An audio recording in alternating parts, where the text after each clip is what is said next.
We decide we're going to be okay and that we just might make it through this, whatever this is.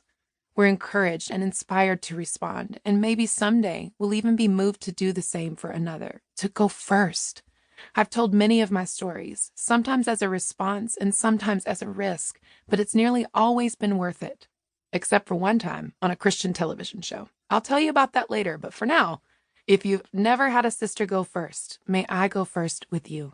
Because I believe you've got the makings of a truth teller. I believe you've got some stories to tell, some hard-earned wisdom we need.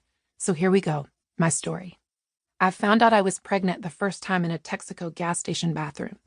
It was close to midnight in Raleigh, North Carolina, where I had recently attended a local university. I was back visiting for a long weekend after losing my full-ride academic scholarship. I no longer had an apartment in the city where I had lived for my first 2 years out of high school. Instead, I had moved home and gotten a job at Sagebrush Steakhouse in Reidsville. One day I noticed my work jeans felt snug at the waist and the hips. I went to the restroom and sure enough, the lower part of my tummy seemed firm and round. I hadn't thrown up in a while. Now that I was back home without academic pressure to perform hanging over my head, and with a move to Los Angeles on the horizon, I seemed to be getting better. I was taking regular Pilates classes and eating the best I could in a small town to curb my desire to binge and purge, so my jeans fitting tight wasn't because of the usual swelling of an eating disorder.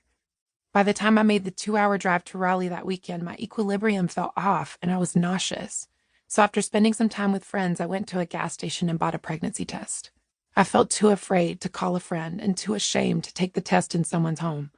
I locked the gas station's only bathroom, peed on the stick, and placed it on the back of the toilet. I crouched down in the corner and started to pray. Please, God, please. I can't be pregnant. I've gone through so much and I'm 2 weeks from starting over. Please, please, God, don't let me be pregnant.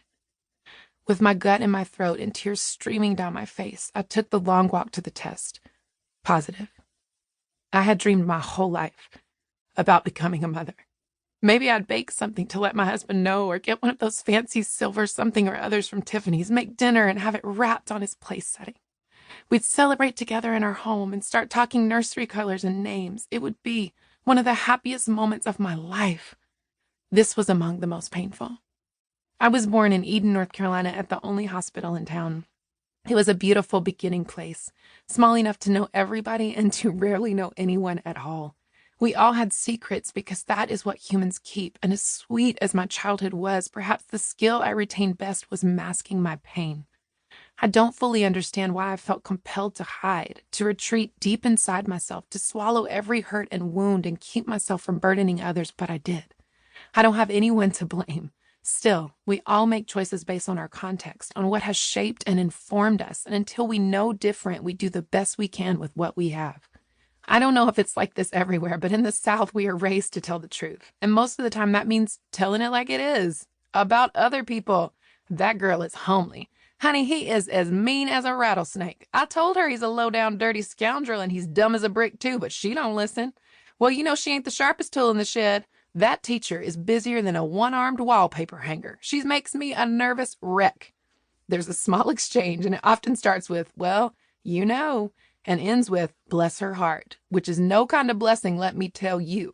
Hand over heart, I have howled at these hilarious sayings while secretly creating characters for a future novel. But growing up, I had no understanding of the power of words. They shape our worldview, tearing people down or building them up, dictating the tone of our lives and relationships. Words, both explicit and implicit, particularly when we are young, and especially from those in close proximity who we love and admire, teach us our own value as well as what we should value. For example, if the direct and indirect judgment we hear is often about the way a woman looks, we might take away that skinny women with little thighs, blonde hair, and tan skin are the only beautiful kind of women, and spend a lifetime looking down on others or trying to live up to an impossible standard ourselves. This kind of truth is the dangerous kind because it's rooted in judgment and approval. Its giver decides what's pretty, who's smart, what's best. Usually he or she assumes little to no personal responsibility and fosters an environment that demands others absorb all the fault and accusation, change and fix themselves to fit in, and potentially take care of everyone and make things right for everybody. It's not truth. It's pretending. Pretending to be sweet, pretending not to be controlling, pretending to be perfect. All hail the know-it-all or the silent manipulator or the dominant.